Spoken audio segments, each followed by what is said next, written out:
இது என்னோட main folder. இந்த ஃபோல்டரில் இப்போது எனக்கு இவ்வளோ ஃபோல்டர்ஸ் நான் வந்து சப் ஃபோல்டர்ஸ் வச்சுருக்கேன்.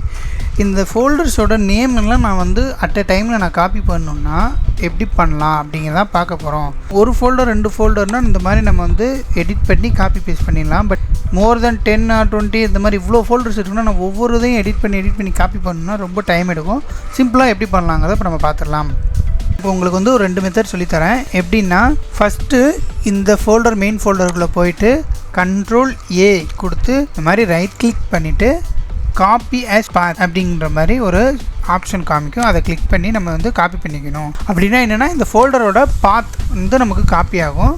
ஒன்ஸ் நம்ம காப்பி பண்ணதுக்கப்புறம் நோட் பேடோ இல்லை எக்ஸலோ இந்த மாதிரி போட்டுட்டு Ctrl+V கொடுத்து நம்ம பேஸ்ட் பண்ணிடணும். அவ்வளோதான். இப்போ வந்து பார்த்திங்கன்னா எனக்கு அந்த ஃபோல்டர்ஸோட பாத்து ஃபுல்லாக வந்துருச்சு. ஆனால் எனக்கு இந்த நேம் மட்டும்தான் வேணும்னா சிம்பிள், அதாவது ஃபைண்ட் அண்ட் ரீப்ளேஸுங்கிற ஆப்ஷனை யூஸ் பண்ணி நம்ம வந்து ஈஸியாக எடுத்துடலாம். எப்படின்னா இப்போ வந்து பார்த்திங்கன்னா இது பாத்துங்கிறதுனால இந்த ஸ்லாஷ் வரைக்கும் எல்லா ரோஸ்லேயும் சேமாக தான் இருக்கும். ஸோ அதை நான் அப்படி காப்பி பண்ணிக்கிறேன். ஜஸ்ட்டு இந்த மாதிரி எடிட் பண்ணி காப்பி பண்ணிவிட்டு ஃபைண்ட் அண்ட் ரீப்ளேஸ்க்கு Ctrl+H கொடுத்தோம்னா இந்த ஃபைண்ட் அண்ட் ரீப்ளேஸோட டயலாக் பாக்ஸ் ஓப்பன் ஆகும்.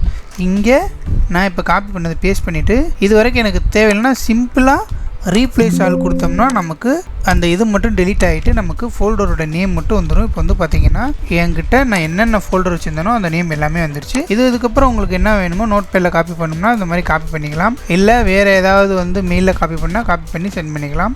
இது ஃபஸ்ட்டு மெத்தடு என்னென்னா நம்ம இதுக்கு முன்னாடி ஒரு வீடியோவில் பார்த்துருப்போம். இந்த ஃபைல் மேனேஜர்ஸ் வந்து ப்ரௌசரில் ஓப்பன் பண்ணலான்னு அதை யூஸ் பண்ணி நம்ம பண்ண போகிறோம். என்னென்னா இதுதான் என்னோடய மெயின் ஃபோல்டர், அதுக்குள்ளே இருக்க சப் ஃபோல்டர்ஸ் ஃபுல்லாக இது. ஸோ இப்போ இந்த மெயின் பாத்தை காப்பி பண்ணிவிட்டு ஏதாவது ஒரு ப்ரௌசர், இப்போ நான் வந்து இந்த ப்ரௌசரில் இப்படி ஓப்பன் பண்ணுறேன்னா இப்போ பார்த்தீங்கன்னா அந்த ஃபோல்டர்ஸ்லாம் இங்கே வந்துடும். அதுக்கப்புறம் சிம்பிளாக இந்த மாதிரி செலக்ட் பண்ணிவிட்டு Ctrl+C கொடுத்துக்கிறேன். கொடுத்துட்டு இங்கே ஆஸ் யூஷுவல் நம்ம எக்ஸலில் வந்து பேஸ்ட் பண்ணிக்கிறோம்.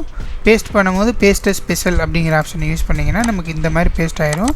ஸோ இதுதான் இப்போ நமக்கு வந்து ஃபோல்டரோட நேமு.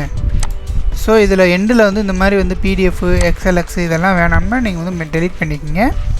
இதில் வந்து எண்டில் ஸ்லாஷ் வருது, அது வேணாம் அப்படின்னு நினச்சிங்கன்னா as usual find and replace கொடுத்துட்டு எந்த இதை நம்ம ரிமூவ் பண்ணுமோ இந்த மாதிரி ஸ்லாஷ் போட்டு நான் மொத்தமாக இங்கே ரிமூவ் பண்ணிட்டேன்.